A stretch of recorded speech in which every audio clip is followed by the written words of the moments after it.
پاکستان نے مقبوضہ کشمیر کی خصوصی حیثیت پر بھارتی سپریم کورٹ کا فیصلہ مسترد کر دیا۔ نگران وزیر خارجہ جلیل عباس جیلانی کا اسلام آباد میں پریس کانفرنس کرتے ہوئے کہنا تھا کہ بھارت کو مقبوضہ کشمیر کے متنازع علاقے کے تعین کا کوئی حق نہیں ہے، بھارتی سپریم کورٹ کے فیصلے کی کوئی حیثیت نہیں، اور اس حوالے سے پاکستان تمام سٹیک ہولڈرز کا جلد اجلاس بلائے گا۔ بھارتی عدالت نے بابری مسجد کیس میں بھی غلط فیصلہ دیا۔ وزیر خارجہ نے کہا کہ بھارت کا مقبوضہ کشمیر پر قبضے کا پلان ناکام ہوگا۔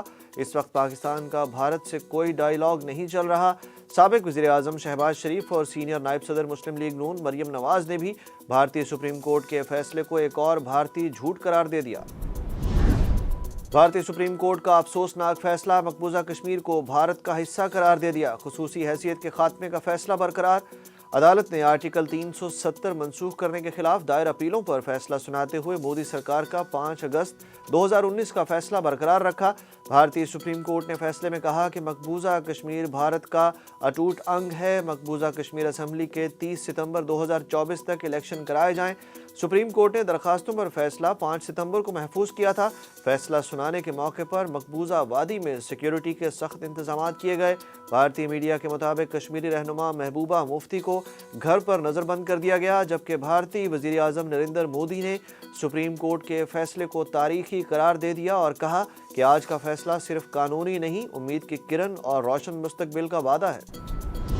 تاحیات نااہلی پر سپریم کورٹ کا فیصلہ اور الیکشن ایکٹ ایک ساتھ نہیں چل سکتے، چیف جسٹس پاکستان کے سماعت میں ریمارکس۔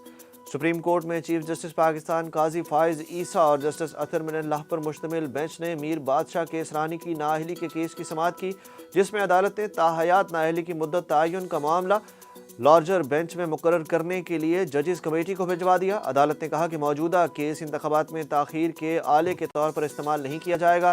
عدالت نے تاحیات نااہلی کے معاملے پر سپریم کورٹ کے فیصلے اور الیکشن ایکٹ کی ترمیم میں تضاد پر نوٹس لیا۔ جسٹس قاضی فائز عیسیٰ نے کہا کہ پاکستان کی تباہی کرنے والے کو دوبارہ سیاست میں آنا ہی نہیں چاہیے، مگر پاکستان کی تباہی کرنے والے کی نااہلی بھی 5 سال ہے۔ الیکشن ایکٹ میں ترمیم اور سپریم کورٹ کے فیصلے میں سے کسی ایک کو برقرار رکھنا ہوگا۔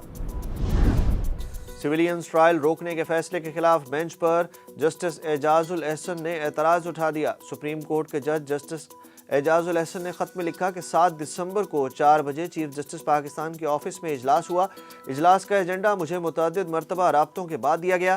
سویلینز کے فوجی عدالتوں کے ٹرائل کے مقدمے میں مجھے بتایا گیا کہ 7 رکنی بینچ تشکیل دیا جائے گا۔ جسٹس اعجاز الاحسن نے خط میں اعتراض اٹھایا کہ کمیٹی کی جانب سے 2 مقدمات کی منظوری نہیں دی گئی۔ ان 2 خصوصی بینچز کی تشکیل کو کمیٹی میں رکھا جاتا تو میں اپنی رائے دیتا۔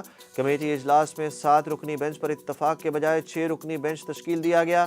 چوتھی اور 5ویں کمیٹی اجلاس کے منٹس بغیر میری منظوری سپریم کورٹ کی ویب سائٹ پر جاری کر دیے گئے۔ عمران خان اور بشرا بی بی کے خلاف غیر شرعی نکاح کیس قابل سماعت ہے۔ اسلام آباد کی عدالت نے محفوظ فیصلہ سنا دیا۔ اسلام آباد کے ڈسٹرکٹ اینڈ سیشن کورٹس کے جج قدرت اللہ نے بانی P T I Imran Khan اور بشرا بی بی کے خلاف غیر شرعی نکاح کیس کی سماعت کی، جس سلسلے میں بشرا بی بی کے سابق شوہر خابر مانیکا نے عدالت پیش ہو کر حاضری لگوائی۔ عدالت نے فریقین کو نوٹسز جاری کر دیے، جبکہ عدالت نے بانی P T I Bushra be be کو نوٹس جاری کر دیا۔ عدالت نے کہا کہ بانی PTI Adiala jail میں ہیں، اٹینڈنس کرائی جائے اور بشرا بی بی ذاتی حیثیت میں عدالت پیش ہوں۔ عدالت نے کیس کی سماعت 14 دسمبر تک ملتوی کر دی۔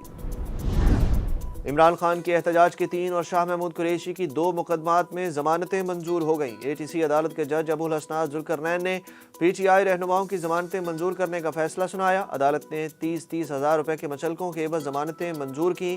اسلام آباد کے مختلف تھانوں میں احتجاج کے تناظر میں عمران خان اور شاہ محمود قریشی کے خلاف 5 مقدمات درج ہیں۔ پی ٹی آئی حکومت نے شرپسندوں کو پناہ دی، بلاول بھٹو کی نگران وزیر داخلہ سرفراز بگٹی کے ہمراہ اسلام آباد میں press conference. Chairman Peoples Party Bilawal Bhutto Zardari کا کہنا تھا کہ بانی پی ٹی آئی کی پالیسیوں کے باعث ملک کو شرپسندی کا سامنا ہے۔ شرپسندوں کو ایک بار پھر پاکستان پر مسلط کیا گیا۔ سنگین واقعات میں ملوث شرپسندوں کو افغانستان سے واپس بلایا گیا۔ سابق وزیر خارجہ نے کہا کہ پارلیمان اور عوام سے پوچھے بغیر یہ فیصلہ لیا گیا، راتوں رات ایسا یو ٹرن لیا گیا جس کے اثرات پاکستان کے عوام بھگت رہے ہیں۔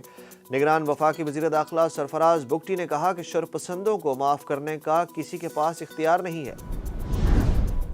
پشاور ہائی کورٹ نے نئے انٹرا پارٹی انتخابات پر الیکشن کمیشن کو پی ٹی آئی کے خلاف فیصلے سے روک دیا۔